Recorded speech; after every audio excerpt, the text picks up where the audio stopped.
Cuando estaba en la escuela secundaria, una amiga de mi mamá me preguntó si quería cuidar a su hijo por unas horas. Me ofrecieron una paga generosa y después de demostrar que era capaz, me preguntaron si estaría interesada en cuidar al hijo de un amigo suyo. Dije que sí, me dieron un número para llamar y, una vez que hicimos los arreglos para cuidar a su hijo, me dieron su dirección. Vivían en East Hampton, a unos 45 minutos en coche desde mi casa en Medford. En cuanto mi mamá se enteró, dijo algo como, «East Hampton, ¿eh? Eso es un lugar muy elegante», así que más o menos sabía qué esperar antes de llegar. Pero cuando vi la casa con mis propios ojos, me quedé impresionada. Su casa era básicamente como 3 de las casas de mi mamá juntas, con un patio trasero gigantesco, una piscina enorme e incluso un tablero de ajedrez gigante con piezas de mi tamaño. El interior parecía el set de la sala de estar de El Príncipe de Bel-Air, con un esquema de color crema y paneles de madera que le daban un aire muy distinto de clase. Los padres de la niña eran muy cálidos y acogedores, y cuando me presentaron a su hija de 9 años, todas mis reservas se evaporaron instantáneamente. En lugar de una niña mimada y malcriada, Angie era tan encantadora como sus padres, y supe desde el momento en que la conocí que nos llevaríamos muy bien. No era muy exigente, y estaba contenta con solo ver una película o dos hasta que se cansara demasiado como para mantener los ojos abiertos. Pedíamos pizza, veíamos algunas cintas, comíamos un montón de helado, y luego me relajaba o trabajaba en alguna tarea hasta que los padres de Angie volvían de donde hubieran pasado la noche. A veces se sentía casi criminal aceptar ese dinero. Ya sabes, pagaban mi gasolina, pagaban la pizza, incluso se aseguraban de que el refrigerador y la despensa estuvieran llenos por si me daba hambre después de la hora de la cena de Angie. Luego, con la casa de la familia siendo tan increíble como era, rápidamente se convirtió en mi trabajo de niñera favorito. Ahora, corta el viernes 16 de octubre de 1992, y la familia en East Hampton había arreglado para que fuera a su casa por lo que sería la 5ª vez que cuidaba a Angie. Conduje después de la escuela.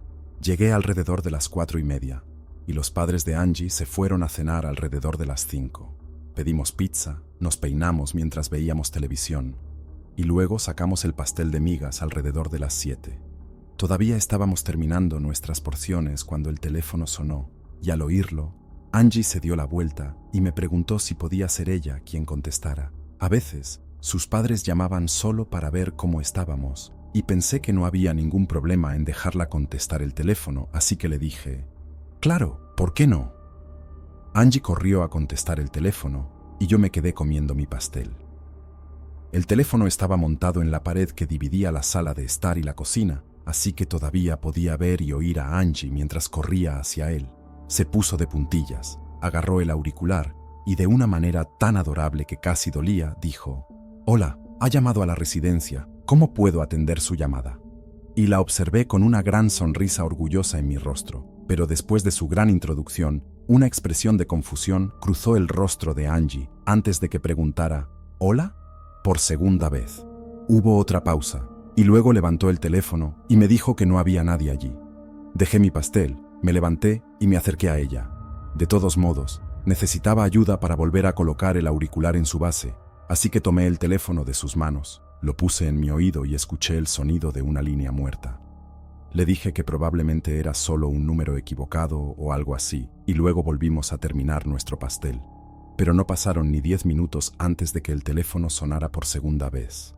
Esta vez me levanté a contestar y cuando lo hice, supongo que escuché lo mismo que Angie. Cogí el auricular y dije, «Hola», y luego no obtuve nada en respuesta. Dije, «Hola», de nuevo, y después de otra pausa, escuché el sonido distintivo de alguien colgando un teléfono, como ese viejo ruido de plástico antes de que la línea se corte. Recuerdo exactamente ese momento, esa sensación de confusión transformándose en una de miedo creciente. Y eso hizo que fueran 2 llamadas silenciosas en poco más de 10 minutos.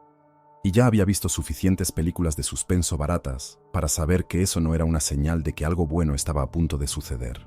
Simplemente no pensé que tuviera algo que ver con la familia para la que estaba cuidando. Pensé que todo se trataba de mí. Y sí, lo digo de una manera deliberadamente egocéntrica, pero solo para reflejar lo estúpida y egocéntrica que me sentí después. Porque, debido a las muy severas limitaciones de mi mente de 17 años, Me obsesioné con la idea de que era un chico de la escuela secundaria que me estaba molestando en ese momento. Había deslizado notas en mi casillero en la escuela, había pedido a mis amigos que me dijeran que lo llamara, o lo que menos me gustaba, esperarme afuera del baño de chicas antes de prácticamente arrinconarme al salir. También de alguna manera, había logrado obtener mi número de teléfono de casa en un momento, y había llamado a mi casa una vez. Pidió hablar conmigo a mi papá, y luego no dijo nada durante los primeros 10 segundos, una vez que me pasaron el teléfono. Pero lo peor era que a mi mamá y a mi papá les parecía lindo. No les molestaba mucho que su atención fuera completamente no solicitada. La solución era, pídele que te deje en paz. Y cuando les dije que ya lo había intentado, era, pídeselo de nuevo. Y por eso, cuando me di cuenta de las llamadas silenciosas, mi primera sospecha fue que mi pretendiente no deseado de alguna manera había obtenido el número de teléfono de la familia y estaba tan ocupada tratando de averiguar cómo podría haber sucedido eso que no consideré otras posibilidades más aterradoras. Angie me preguntó quién estaba llamando, así que mentí por segunda vez y le dije que debía haber sido un número equivocado. Puede que haya sido una de las niñas más dulces que haya cuidado, pero Angie no era ingenua y estaba confundida de por qué alguien llamaría al número equivocado 2 veces. Inventé una broma en el momento sobre que tenían dedos gordos o algo así, lo que sirvió como una distracción suficiente para sacar los pensamientos de Angie de las llamadas silenciosas. No pensaba que mi acosador, y uso ese término muy libremente, tuviera el valor de presentarse en la casa. Parecía más sobre aprovechar oportunidades que otra cosa, pero seguía siendo una preocupación latente para mí, y una que no quería transmitir a la pequeña Angie. Pasó otra hora o algo así, y estábamos acercándonos rápidamente a la hora de dormir extendida de Angie de las 10 p.m., nuestro pequeño secreto. Le pregunté si quería una última soda, dietética, por supuesto, sin cafeína y sin excitación, y luego me dirigí a la cocina para buscar unas bebidas. El diseño de la casa era tal que la cocina llevaba a un comedor a través de un juego de puertas dobles, con las ventanas del comedor permitiendo una vista del camino de entrada afuera. Cuando pasé por las puertas la primera vez con las manos vacías, todo parecía perfectamente normal, pero al pasar por segunda vez con una soda en cada mano, vi los faros de un coche iluminando el camino de entrada. La familia tenía una especie de intercomunicador en su puerta automática, y si no tenías la tarjeta clave o el código o lo que fuera, tenías que ser activado desde dentro para poder acceder al camino de entrada. El coche estaba parado, con su parachoques delantero apuntando a la puerta, pero el intercomunicador en la casa no estaba sonando. Mi primer pensamiento fue que tal vez solo vi el coche girando, pero no, se quedó quieto, como si estuviera esperando que la puerta se abriera. Entonces pensé que tal vez eran los padres de Angie llegando temprano y que no sé, tal vez habían perdido su tarjeta clave o algo así. Caminé hacia el comedor para echar un vistazo más de cerca por la ventana, estudiando los faros mientras el coche estaba en marcha al lado de la puerta, y luego, de repente, iluminados por los faros del coche, vi a 3 o 4 hombres trepar por la puerta antes de comenzar a caminar por el camino de entrada a un ritmo muy rápido. Recuerdo la sensación de este pánico creciente mientras dejaba las sodas en el borde cerca de la ventana y luego me dirigí hacia el teléfono lo más rápido que pude. Recuerdo agarrar el auricular e intentar no sonar demasiado asustada mientras pedía en voz alta a Angie que subiera las escaleras. Esto fue como 1 hora antes de su hora de dormir prometida, así que muy naturalmente estaba consternada por el cambio repentino de planes y comenzó a preguntarme por qué. Le dije que fuera una buena niña y que hiciera lo que le pedía antes de llevar el auricular a mi oído. Pensé que podría escuchar la voz de la persona de emergencias o, en el peor de los casos, los últimos sonidos de marcar antes de que alguien respondiera a mi llamada, pero en lugar de eso, no escuché nada. Recuerdo presionar el pequeño interruptor para reiniciar el teléfono, esperando que volviera el sonido de una línea abierta, pero lo hice 1, 2 y luego 3 veces antes de darme cuenta de que la línea estaba muerta. No lo sabía en ese momento. Pensé que simplemente había experimentado una cantidad astronómica de mala suerte al tener el teléfono averiado, en el momento en que más lo necesitaba, pero no había fallado. No había habido ningún tipo de mal funcionamiento. Alguien había cortado la línea telefónica de la casa para asegurarse de que no se pudieran hacer llamadas de emergencia. Sabía que la familia tenía un segundo teléfono en el dormitorio principal, así que, después de tomar la mano de Angie, rápidamente caminamos hacia la puerta del dormitorio. Para entonces, Angie había comenzado a percibir lo asustada que estaba yo y seguía preguntándome qué estaba pasando, su terror intensificándose cada vez que dejaba la pregunta sin respuesta. Entramos al dormitorio y cuando no escuché ningún sonido en absoluto proveniente del auricular del segundo teléfono, fue cuando me di cuenta de que algo mucho peor estaba sucediendo. Sé que tener a un grupo de hombres trepando una puerta y corriendo hacia la casa ya era bastante malo, pero el hecho de que la línea telefónica estuviera muerta sugería un grado muy inquietante de organización por parte de esos hombres. Esos tipos no eran invasores de hogares comunes y corrientes, si es que existe tal cosa, y darme cuenta de eso trajo un nivel de terror que apenas puedo describir. Para entonces, ya no podía ocultar mi miedo. Angie exigía saber qué estaba pasando, y no se me ocurría una mentira lo suficientemente rápida, así que le dije la verdad. Le dije que había unos hombres malos afuera, que probablemente querían entrar a la casa y que necesitábamos encontrar un lugar para escondernos de ellos. Nunca olvidaré lo completamente aterrorizada que se veía Angie en los segundos después de que esas palabras salieron de mi boca, y todavía me culpo por eso todos estos años después. Pero en ese momento no podía pensar en otra cosa. Tenía 17 años, estaba muerta de miedo, y Angie conocía su casa mejor de lo que yo podría jamás. Dependía de ella para encontrar el mejor lugar para escondernos, y esa transferencia de responsabilidad nos aterrorizó a ambas. Justo entonces, como si fuera una señal, escuchamos un fuerte sonido de martilleo proveniente de abajo, cuando los hombres afuera empezaron a intentar forzar la entrada. Angie gritó, y recuerdo agarrar sus brazos antes de decirle en voz baja que guardara silencio. Intenté ser suave, tratando de mantenerla lo más calmada posible. Luego le pregunté dónde estaba el mejor lugar para esconderse en la casa. Había una voz en mi cabeza en los momentos después de preguntarle, una que gritaba, ¿cómo se supone que va a saberlo? Solo es una niña pequeña, una niña inocente que estás fallando en proteger. Todavía siento, al menos en principio, que esa voz tenía razón. En los milisegundos en que apareció en mi mente, una niña de la edad de Angie probablemente pensaba que el fondo de su armario era otra dimensión, o que el espacio debajo de su cama sería suficiente para esconder a ambas de criminales violentos. Pero en realidad, Angie conocía el lugar perfecto para esconderse, y era un lugar donde yo nunca podría haberla llevado. Después de que le pregunté sobre el mejor lugar para esconderse, Angie pensó por un momento, y luego me tomó de la mano y comenzó a llevarme hacia el tercer piso de la casa. Cuando llegamos a la parte superior de las escaleras, había 3 puertas frente a nosotros, 2 de las cuales claramente llevaban a habitaciones más grandes y una puerta más pequeña que resultó ser un armario. Angie nos llevó al armario. Cuando abrió la puerta, vi estantes a ambos lados llenos de cajas con cosas viejas, junto con una estantería contra la pared trasera. Recuerdo decirle a Angie que necesitábamos un lugar más grande, algún lugar donde los hombres malos no nos vieran si abrían la puerta. Hablé, pero fue como si Angie no me escuchara.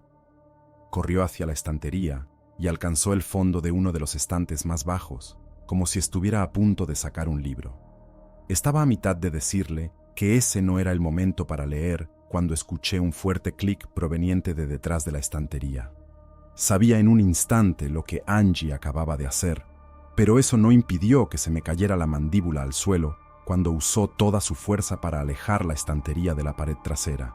La única razón por la que pudo hacerlo con la fuerza de una niña de 9 años fue porque la estantería estaba montada en un enorme conjunto de bisagras, y detrás de ella había una pequeña escalera que descendía.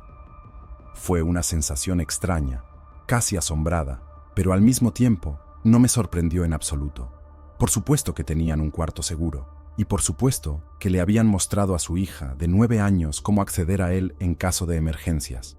Pero lo que realmente me sorprendió fue lo bien equipado que estaba ese cuarto seguro, y cómo la actitud de Angie cambió por completo una vez que la puerta se cerró detrás de nosotros. Recuerdo cómo se estiró y encendió un interruptor de luz que iluminó las escaleras frente a nosotros, y luego, después de bajar unos pocos escalones, se dio la vuelta y me dijo que cerrara la puerta. La seguí hacia abajo después de hacerlo, y me encontré con la primera de 2 habitaciones. Esa era básicamente una pequeña sala de estar, con estanterías, una combinación de televisor y VHS, con algunos bocadillos y botellas de agua apiladas en una esquina.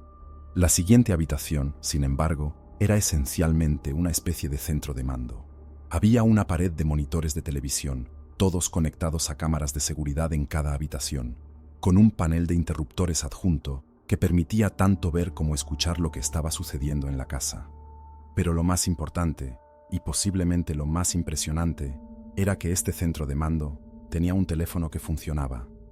No sé si estaba conectado a un satélite o a una línea telefónica alterna oculta, pero cuando lo levanté y escuché el tono de marcar, casi me eché a llorar de puro alivio.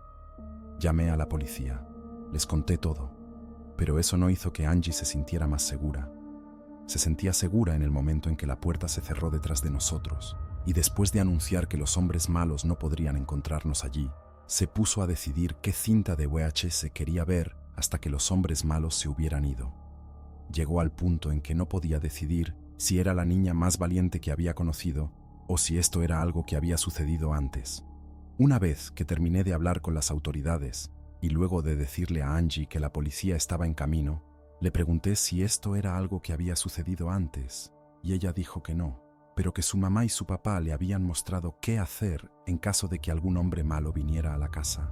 Luego puso una cinta de VHS y se acomodó en el sofá frente al televisor y me preguntó, ¿todavía tengo que irme a la cama a las 10 p.m.? Y la pregunta sola casi me derriba, pero una vez que recuperé la poca compostura que tenía, le dije que no tenía que irse a la cama a las 10 y que probablemente estaba a punto de tener la noche más tarde de su vida. Fue increíble, en realidad, ver a una niña pequeña actuando más tranquila y serena que yo en medio de una crisis, pero como Angie dijo, ella conocía el procedimiento y supongo que ese conocimiento disipó cualquier miedo al caos que se estaba desarrollando abajo. Pero no solo fue caótico, lo que escuché en los monitores me asustó hasta la médula. Recuerdo haber vuelto a entrar en la pequeña sala de control, o centro de mando como lo llamé antes, y tomarme un momento para estudiar el pequeño panel de interruptores. No fue difícil entender cómo encender los monitores, y tampoco fue difícil cambiar las fuentes de audio, pero escuchar lo que esos hombres estaban diciendo abajo hizo que fuera extremadamente difícil escucharlos. Esperaba verlos saqueando el primer piso, agarrando todos los aparatos electrónicos antes de correr de regreso por el camino de entrada para cargar su vehículo, pero eso no fue lo que vi cuando encendí esos monitores. No estaban buscando artículos caros para robar, estaban buscando lo que solo puedo suponer que era Angie. Lo supe antes de escuchar a alguien hablar, porque ninguno de los 4 hombres enmascarados parecía estar en lo más mínimo interesado en el enorme televisor y el lujoso sistema de sonido estéreo que había en la sala de estar. Iban de habitación en habitación, abriendo armarios y mirando debajo de las camas, y luego, momentos después, logré escuchar a 2 de ellos hablando entre sí en la misma habitación en la que habíamos estado minutos antes. Uno de ellos preguntó algo como, ¿dónde demonios está ella? Antes de que el otro le dijera, la escuché hablar. Me quedé congelada pensando en lo que podría haber estado ocurriéndonos en ese momento si Angie no nos hubiera llevado a este cuarto seguro. Seguí observando a los hombres abajo, esperando a que llegara la policía, hasta que de repente hubo un montón de conmoción proveniente de ellos, presumiblemente después de que escucharan las sirenas viniendo de la calle afuera. Y después de eso, fue cuando esos hombres corrieron, y finalmente, cuando solo pude ver a oficiales uniformados caminando tranquilamente por las habitaciones de abajo, abrí la puerta del cuarto seguro y le dije a Angie que se quedara en el sofá mientras yo iba a hablar con la policía. Y esa fue la única vez que ella me desobedeció abiertamente, y no puedo decir que estuviera enojada en ese momento. Solo quería saludar a las personas que habían venido a rescatarnos, lo que hizo un final muy lindo para lo que había sido la experiencia más aterradora de toda mi corta vida en ese momento. Y para ser honesta, nada ha superado eso en términos de puro terror que sentí, sin mencionar esa sensación escalofriante de saber que esos hombres estaban buscando a esta niña que estaba cuidando, y no solo dinero o joyas. Los oficiales luego pudieron contactar a los padres de Angie, porque habían dejado la dirección de donde estarían esa noche, y estaban de regreso en casa abrazando a su hija dentro de media hora después de que llegara la policía. La policía logró atrapar al conductor de ese coche, pero él afirmó ser solo un conductor de fuga y no tenía idea de lo que los otros estaban planeando. Sin embargo, los otros nunca fueron capturados, pero las cámaras de seguridad grabaron lo que dijeron sobre buscar a la niña, y por la niña, casi con certeza se referían a Angie. Los padres de Angie me agradecieron por salvar a su hija, y tuve que sentarlos y explicarles que no hice nada. En realidad fue Angie, la niña pequeña, quien nos salvó a ambas. No hice más que contarles sobre los hombres que intentaban entrar. Dijeron que entenderían si ya no quería cuidar a Angie. Pero todo lo que necesitó fue la carta de agradecimiento que me envió para convencerme de que tenía que seguir cuidándola. Quiero decir, definitivamente hizo más fácil el hecho de que prometieron contratar seguridad armada en el futuro, lo que básicamente significaba que Angie tendría una segunda niñera mucho más intimidante, pero no había manera de que pudiera simplemente darle la espalda. Supongo que eso me hace sonar un poco loca, pero eso es sinceramente cómo me sentía. Mi amor por esa niña y su familia superó cualquier miedo a una nueva invasión de su hogar, y además, si volviera a suceder, sabía exactamente qué hacer para mantenerla a salvo de los maníacos que querían secuestrarla.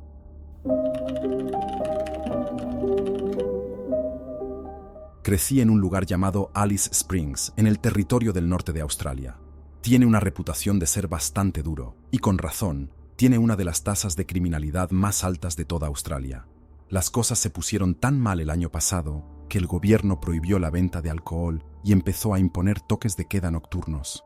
Me mudé hace años, así que no podría decirte si en realidad es tan malo como parece, pero aquí hay una pequeña historia de cuando era un joven que te dará una idea de cómo era en aquel entonces. Justo después de cumplir 20 años, conseguí un trabajo como guardia de seguridad nocturno en un centro juvenil local. Necesitaban gente para vigilar el lugar por la noche, ya que tenía todo tipo de televisores, estéreos y videojuegos que los malandros locales estaban ansiosos por conseguir.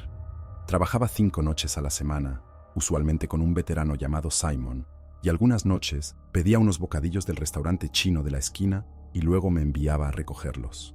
Los recogía y, a veces, también unas cuantas botellas de la licorería de al lado, nada demasiado fuerte, pero ya sabes, ventajas de trabajar de noche. De todas formas, una noche me envía a recoger los bocadillos y hacía un calor asfixiante, así que estaba deseando una botella de Coca-Cola o algo así. Entré en la licorería alrededor de las 10 como lo hacía normalmente. Entré y no había nadie en el mostrador, pero también estaba tan silencioso como una iglesia, así que no vi ni oí nada extraño. Pero luego, mientras caminaba por uno de los pasillos de la tienda y salía cerca de los refrigeradores, de repente vi a alguien que antes había estado oculto a la vista.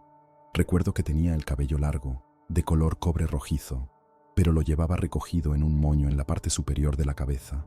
Estaba sin camisa y llevaba pantalones cortos caqui y sandalias también, pero su pecho y estómago estaban cubiertos con la leche que estaba bebiendo como si se estuviera muriendo de sed. Tenía un cartón enorme de leche en una mano y estaba tragando sin parar, pero en la otra mano sostenía un martillo y esa mano brillaba con la sangre de alguien. Suena un poco tonto decirlo, pero fue una visión tan inesperada que no pude evitar soltar un «me cago en la puta» mientras me daba la vuelta para salir de la tienda. Pero lo siguiente que escuché fue «¿Qué dijiste, maldito perro?». Estaba justo cerca de la puerta cuando giré la cabeza para mirar atrás y todo lo que vi fue al tipo sin camisa con el martillo viniendo hacia mí, con el pecho y la barba todavía empapados de leche. La puerta era una de esas pesadas que tienes que tirar para salir, lo que significaba que no podía simplemente salir fluidamente. Tenía que detenerme y tirar de ella hacia mí mientras el tipo venía hacia mí. Me di cuenta en una fracción de segundo de que si intentaba rodearla, tendría un tiro perfecto sobre mí con ese martillo. Así que en lugar de hacer eso, me empujé hacia atrás, lejos de la puerta, lo más rápido que pude para despistarlo. Afortunadamente, funcionó, y él estrelló el martillo contra el panel de vidrio de la puerta con un estruendo realmente fuerte, pero también me dejó sin una ruta obvia de escape. Hice lo único que se me ocurrió en ese momento, que fue lanzarme por encima del mostrador de la tienda, y gracias a Dios que no tenían todos esos escudos de plexiglas como tienen ahora, o hubiera estado jodido. Pero logré llegar al otro lado justo a tiempo para escuchar un gran estruendo detrás de mí. Supongo que el tipo lanzó el martillo hacia mí una vez que había llegado al otro lado del mostrador, y eso rompió algunas de las botellas de licor detrás de mí. No es que me detuviera a mirar y asegurarme. Simplemente seguí corriendo hacia la parte trasera de la tienda con la esperanza de encontrar una salida. Quienquiera que estuviera en la tienda cuando entró el tipo del martillo, debió de haber salido corriendo por las puertas traseras porque aún estaban abiertas de par en par cuando pasé corriendo por allí y salí al callejón trasero. Al salir, vi a este pequeño tipo indio hablando por teléfono con la policía, pero me vio y pensó que yo era el tipo, porque en cuanto me vio, levantó un enorme cuchillo de cocina en el aire, lo que me hizo gritar: «Tranquilo, amigo, estoy de tu lado». Y por suerte para mí, se dio cuenta rápidamente de que no era el tipo del martillo y comenzó a disculparse por casi apuñalarme. Pero yo seguía como: «No hay tiempo para charlar, colega, todavía me está persiguiendo». Y corrimos como locos por el callejón hasta llegar a la carretera principal. Y para entonces estaba claro que el tipo del martillo no tenía intención de perseguirnos por ese callejón, afortunadamente. Resulta que el tipo del martillo había entrado en la tienda sin camisa cuando llegó y fue directo al refrigerador de leche para servirse. El dependiente dijo que otro cliente le había dicho algo sobre no servirse sin más. Y entonces, ¡zas!, el tipo del martillo le dio un golpe en la cara.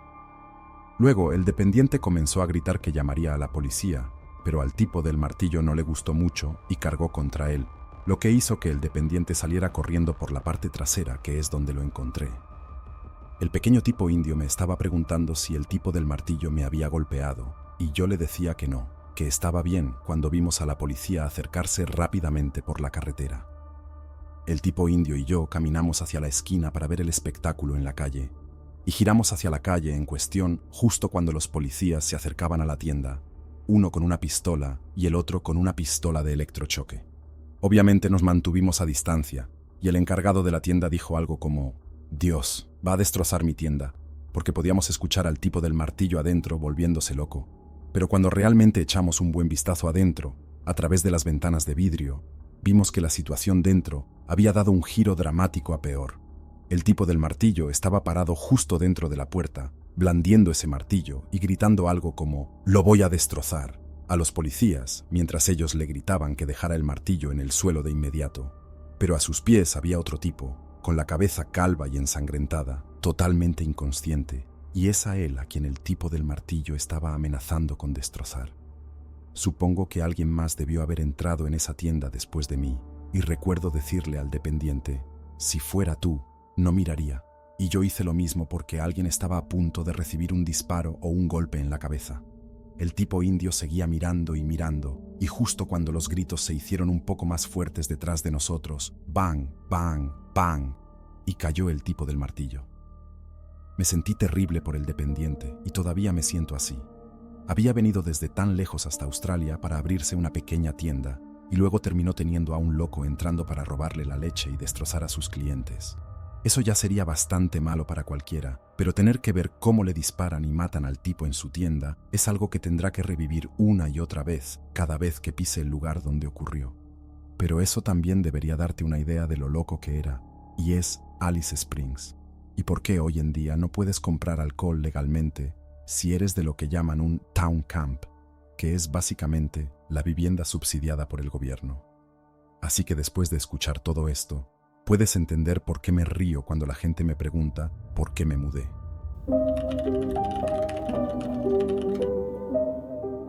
Hace muchos años, en lo que realmente parece otra vida, solía trabajar como portero en bares y clubes en el centro de la ciudad de Newcastle. Tuve una infancia bastante dura, y el patio de la escuela podía ser un lugar violento, por lo que, para muchos chicos como yo, que no éramos particularmente grandes o fuertes, tenías que aprender a pelear si querías que la gente te dejara en paz. Y el lugar para aprender a pelear era el gimnasio de boxeo local. Empecé a entrenar 2 veces después de la escuela entre semana y luego cada sábado por la mañana durante 4 horas completas. Y me encantaba cada segundo de ello. Hice buenos amigos, aprendí a defenderme y se inculcaron en mí 2 valores muy importantes: disciplina y respeto. Ambos me han servido muy bien a lo largo de los años. Para cuando tenía 18 años, ya estaba preparado para algunas peleas organizadas, pero como aún era un aficionado, no ganaba dinero con ello, y fue entonces cuando apareció Graham. Graham era un amigo del dueño del gimnasio de boxeo, y como había hecho mucho boxeo en su juventud, se pasaba de vez en cuando por el gimnasio para ver a algunos de los chicos entrenar. Pero no solo estaba allí para verlos entrenar, estaba reclutando chicos para trabajar en su empresa de porteros. Una mañana de sábado logré captar su atención. Me dijo que me presentara en un club del centro de la ciudad a medianoche para un turno de prueba, y que si me defendía bien, podría esperar trabajar todos los fines de semana a partir de entonces. Era un poco como un, no te estoy preguntando, te lo estoy diciendo. Pero el dinero era tan bueno que nadie lo rechazaba. Estoy bastante seguro de que no era una palabra que Graham estuviera acostumbrado a escuchar muy a menudo. Dejémoslo así. Y así fue como empecé a trabajar de portero en Newcastle a partir de los 18 años, y para cuando tenía 25, había pasado de los bares y clubes de puertas tempranas a los antros de la noche que se ponían realmente animados después de la 1 o las 2 de la madrugada. Y estos lugares estaban a otro nivel. Al principio, trabajabas en un bar de una sola planta en una noche de sábado, pero para cuando confiaban en mí para los trabajos más grandes, te encontrabas en clubes nocturnos de 2, 3, a veces 4 pisos, que podían albergar a cientos y cientos de personas. Pero con los trabajos más grandes venía más dinero. Y si conseguías el trabajo en particular que yo conseguí, que no mencionaré por razones legales, entonces ganabas muchísimo dinero. Y eso se debía a que, además de tu salario normal imponible, tenías tus exis o extras, que era lo que te pagaban por hacer la vista gorda con los vendedores que Graham permitía entrar en el club.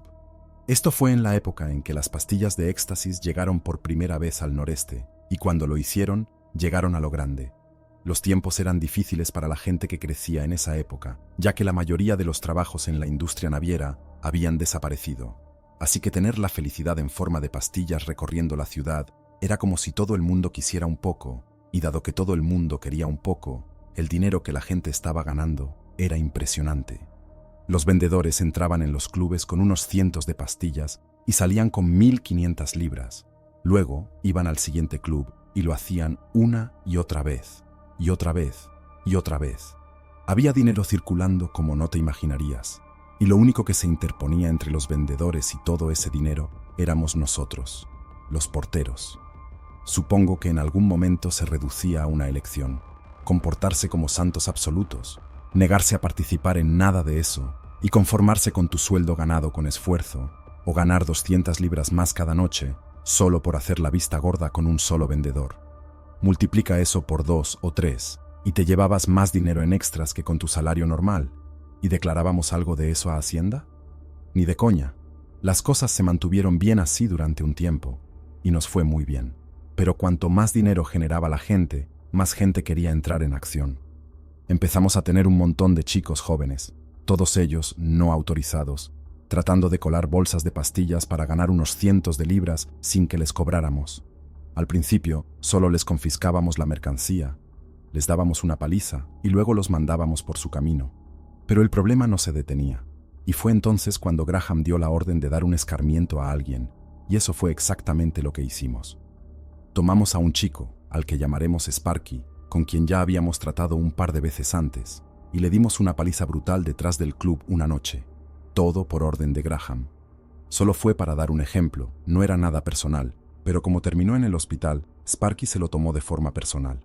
Unas 2 semanas después, un tipo con el que trabajaba llamado Ronnie salió de su gimnasio. Se subió al asiento del conductor de su coche y estaba a punto de conducir a casa cuando alguien tocó en su ventana. Ronnie giró la cabeza para mirar y ¡bang! Alguien le disparó en la cara. Y por un golpe de suerte milagroso, Ronnie sobrevivió a su encuentro con la muerte porque la bala pasó por su ojo y salió por el costado de su cabeza sin dañar su cerebro ni su columna vertebral, y estábamos encantados de escuchar que estaría bien, pero el mensaje era claro. Ronnie había sido uno de los que le dio la paliza a Sparky, y cuando escuchamos que Sparky no se encontraba por ningún lado, teníamos una buena idea de que había sido él, pero sin saber dónde estaba, todos éramos vulnerables. Podía acercarse a cualquier puerta en medio de una multitud de personas con una gorra de béisbol y gafas de sol o algo así, y simplemente, ¡boom!, seríamos eliminados. Como te puedes imaginar, eso nos tuvo en vilo durante las siguientes 2 semanas. Y lo peor era que ni siquiera podíamos estar seguros de que era Sparky a quien debíamos estar atentos. Graham había sido el intermediario entre la policía, la familia de Ronnie y nosotros. Pero por mucho que estuviera molestando a la policía para obtener información, ellos le dijeron que no tenían idea de quién podría haber sido el tirador ni de dónde estaba Sparky. Pero Graham no les creía. Pensaba que nos estaban tratando como setas, alimentándonos con mierda y manteniéndonos en la oscuridad. Porque Dios sabe que si hubiéramos averiguado dónde estaba Sparky, Habría sido un hombre muerto por lo que le hizo a Ronnie. Pero eso significaba que no teníamos idea de si o cuándo vendría por nosotros. Y nunca había visto a tantos tipos duros tan asustados por sus vidas. Graham nos dijo a todos que estaba tratando de conseguir chalecos antibalas y que nuestra puerta sería la primera en recibirlos cuando lo hiciera. Pero hasta entonces, teníamos que sentarnos y esperar a que Sparky apareciera en algún lugar y mantener los ojos bien abiertos mientras trabajábamos. 2 semanas después de que le dispararan a Ronnie, todos estábamos aún bastante tensos, pero cuanto más tiempo pasaba, empezamos a pensar que tal vez Sparky había huido a la Costa del Sol después de dispararle a Ronnie, pensando seguramente que lo había matado. Y si ese era el caso, entonces no teníamos de qué preocuparnos y tal vez nunca volveríamos a ver a Sparky. Pero todavía existía la preocupación de que solo estuviera esperando el momento oportuno, esperando hasta que bajáramos la guardia un poco para atacar, y por eso nunca pudimos relajarnos completamente. Así que esa noche de sábado, 2 semanas después de que Ronnie fuera llevado de urgencia al hospital, un grupo de 5 de nosotros estábamos trabajando en las puertas del club nocturno sin nombre, y 3 de nosotros habíamos estado involucrados en la paliza a Sparky. Así que estábamos bastante tensos y vigilando la calle en busca de cualquier señal de él y sus chicos. De repente, escucho a uno de los chicos diciendo: «Oye, hombre, ¿quién es este?». Y está mirando hacia la calle a alguien. Así que camino hacia él para ver a quién está mirando. Y ambos vemos a este chico caminando por la calle hacia nosotros. Parece tener unos 14 o 15 años. Mide aproximadamente 1,60 m, con un pequeño bigote adolescente sobre el labio, y pasa justo frente a nosotros hacia las puertas del club. El jefe de los porteros dijo: «¿A dónde demonios crees que vas, joven?». Y el chico responde: «Adentro». Y el jefe le pregunta: «¿Y cuántos años tienes?». Y cuando responde 18, todos estallamos en carcajadas.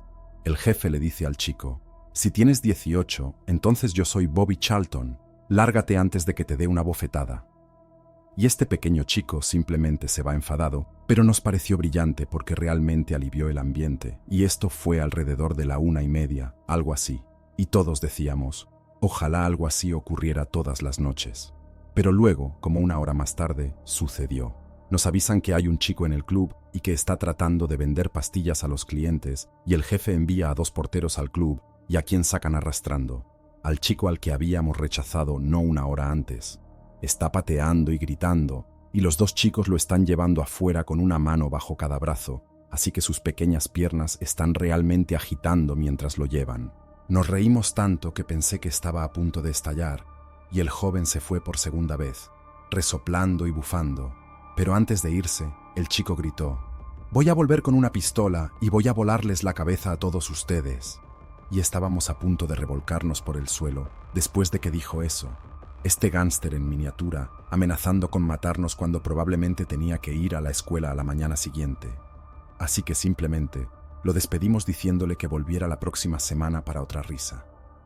Cuando la risa se calmó, le preguntamos a los 2 chicos que fueron a buscarlo cómo había logrado el chico entrar al club en primer lugar, y dijeron que el pequeño cabroncete debía haberse colado por una de las puertas traseras, cuando uno del personal del club sacó un contenedor de botellas para vaciarlo. Tenías que admirarlo, la audacia de hacer algo así, pero luego los 2 chicos nos dijeron que el chico en realidad tenía una pequeña bolsa de pastillas con él, y no eran falsas tampoco. No estaba tratando de vender pastillas para la indigestión como éxtasis. Eran legítimas y todas tenían las pequeñas caras sonrientes o los diseños del bat señal en ellas. Solo había unas 10 en la bolsa, pero nos hizo pensar: ¿de dónde sacó este pequeño las pastillas? No hay manera de que alguien sea tan idiota como para enviar a un niño a un bar de mayores de 18 años. Bien podrías entregarte a la comisaría de policía, así que, ¿cómo consiguió las pastillas? Pero tampoco es que tuviéramos tiempo para rompernos la cabeza con la pregunta. Teníamos un trabajo que hacer, y durante las siguientes horas, cuando las cosas estaban en su punto más álgido, estábamos ocupados tratando de mantener el orden en el club. Para cuando eran las 3 de la mañana, la parte más concurrida de la noche había pasado, y aunque aún había bastante gente en el club abajo, la multitud comenzaba a dispersarse y la gente empezaba a pedir taxis para irse a casa. No podía esperar para llegar a casa, y darme una ducha. Tuve que echar a unas 5 personas esa noche y me derramaron bebidas por encima en el proceso. Mi camisa apestaba a cerveza y cócteles y solo estaba tratando de pasar el tiempo hasta que pudiera dar por terminada la noche. Pero entonces, como media hora antes del cierre, ¿quién viene caminando por la calle? El chico de Newcastle, o al menos así lo bautizó uno de los chicos mientras venía caminando hacia nosotros. Y todos nos reíamos diciendo cosas como: «Oh, aquí viene, va a sacar un arma y empezar a disparar».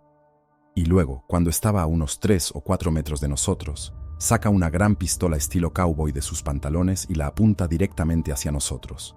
No parecía real, estaba opaca y parecía que el mango se estaba desprendiendo, como si este pequeño chico hubiera quitado la tapa naranja de una pistola de juguete y la hubiera traído al club para blandirla contra nosotros.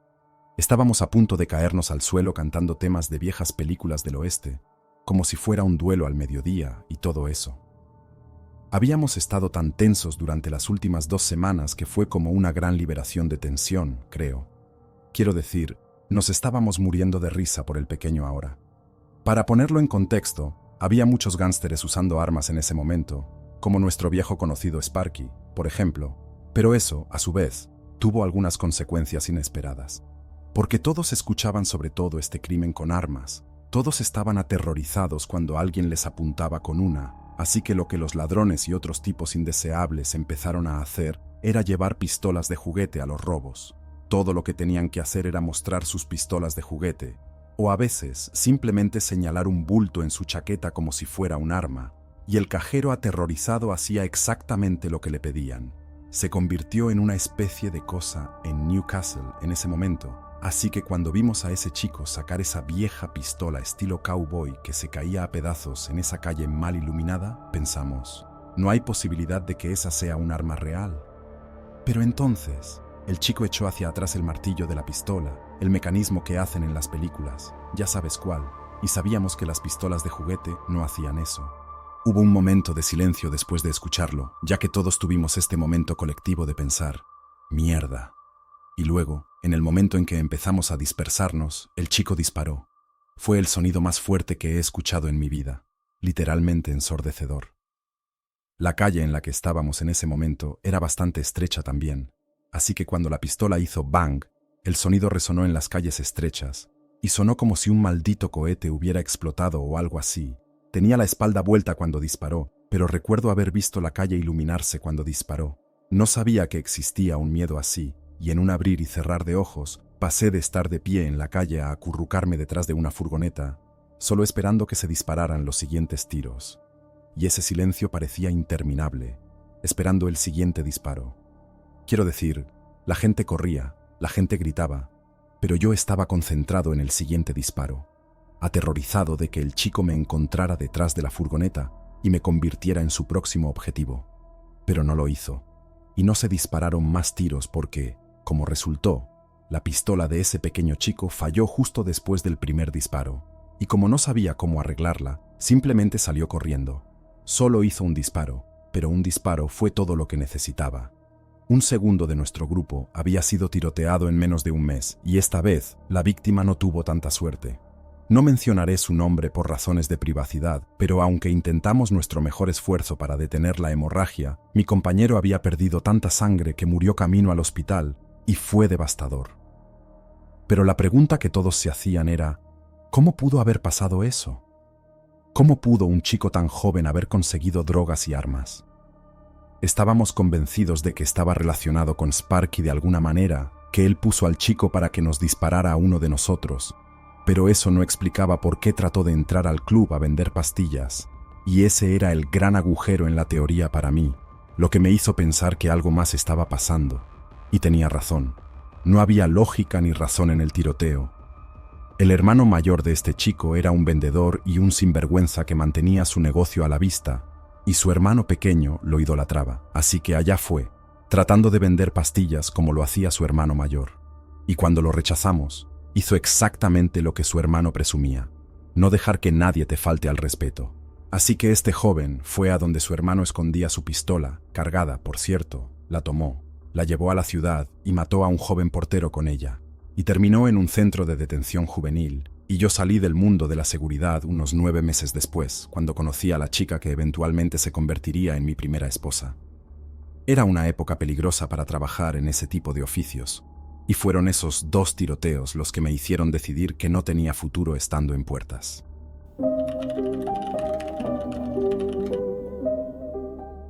Han pasado casi 10 años desde que fui despertado en medio de la noche por el sonido de gritos.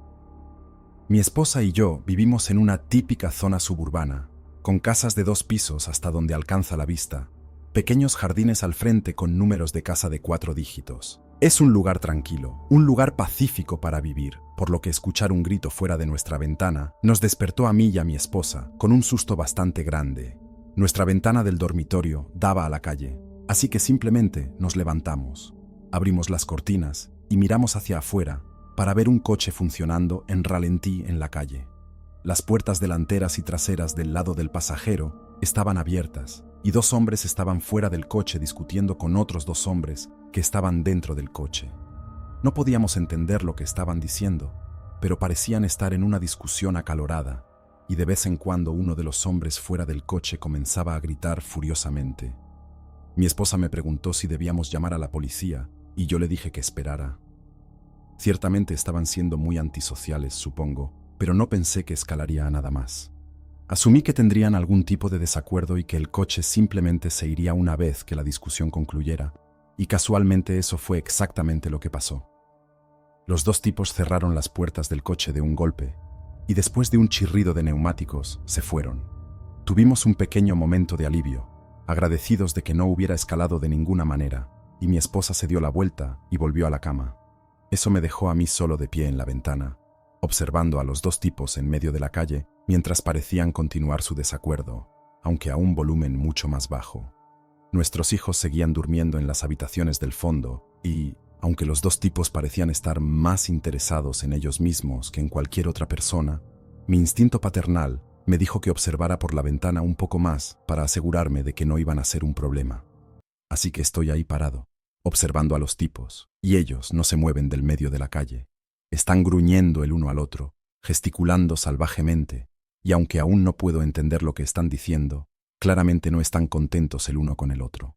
Luego, de repente, mientras los estoy observando, escucho el sonido de un vehículo acercándose, y por los ruidos que hacía el motor, parecía que venía rápido. Pensé que los chicos en el coche habían regresado para continuar su discusión, presumiblemente a gritos otra vez, y estaba a punto de pedirle a mi esposa que llamara a la policía cuando el coche volvió a aparecer. Supe desde el momento en que lo vi que no iba a frenar. Iba demasiado rápido. Ni siquiera intentó frenar mientras aceleraba hacia los 2 hombres parados en la calle. Intentaron apartarse del camino, pero probablemente estaban tan sorprendidos como yo, y para cuando reaccionaron, ya era demasiado tarde para uno de ellos. Un tipo logró saltar a tiempo, pero su amigo no tuvo tanta suerte. El coche lo golpeó a unos 60, tal vez 70 kilómetros por hora, y lo hizo volar por el aire en una voltereta como un muñeco de trapo antes de que cayera de nuevo al asfalto. El hombre que esquivó el coche comenzó a gritar y corrió hacia su amigo, que yacía inconsciente en el suelo. Le dije a mi esposa que no mirara, que algo terrible estaba sucediendo y que necesitaba llamar al 911 tanto para la policía como para una ambulancia.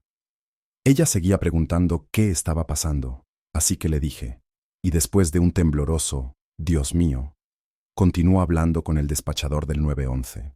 Le dije que le explicara al despachador lo grave que era y que si no conseguían que alguien viniera pronto, el hombre que fue golpeado probablemente iba a morir, si es que no estaba muerto ya. Mi esposa preguntó si debía salir a ayudarlo, pero honestamente no había nada que yo pudiera hacer por él. Sé que suena insensible, pero sé que tomé la mejor decisión, porque si hubiera corrido a la calle, podría haberme involucrado en lo que vino después. Mientras observaba desde la ventana, sintiéndome terrible por el hombre que seguía gritando sobre el cuerpo roto de su amigo, recuerdo la sensación de horror que sentí cuando una vez más escuché un vehículo acercándose, porque venía desde la dirección opuesta esa vez. Pude verlo venir desde mucho más lejos, y por la velocidad a la que viajaba y la total falta de luces o sirenas, supe que solo podía ser un coche y un conductor. El hombre arrodillado junto a su amigo vio las luces delanteras, se levantó y corrió de regreso a la acera, pero sabía lo que venía, y yo también. Y seguía gritando, pero esta vez fue claro. Estaba gritando, no, no, no, hasta que su voz fue ahogada por el motor del coche.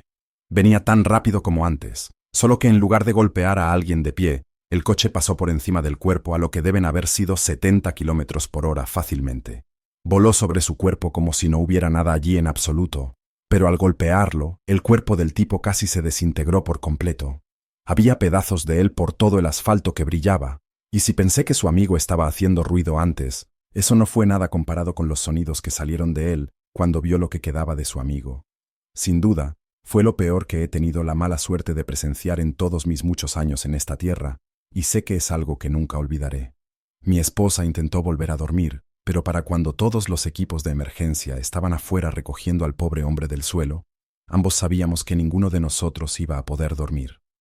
Terminamos sentados en la mesa de la cocina después de volver a acostar a los niños porque el sonido de nuestras voces los despertó, y yo bebí hasta que me sentí lo suficientemente cansado como para dormir, y luego me fui abajo alrededor de las 4 o 5, no recuerdo bien. Fue fácilmente una de las peores noches de mi vida, solo superada por cuando uno de mis hijos desarrolló meningitis viral, y esa fue una noche en la que recé a Dios por ayuda con todo mi corazón. Pero esa noche del atropello y fuga, supe que no había ningún punto en rezar por nada más que el alma de ese pobre hombre, porque Dios sabe que estaba muerto en el momento en que cayó al suelo después de volar por el aire, y ese segundo golpe, bueno, eso pareció como añadir insulto a la herida mortal.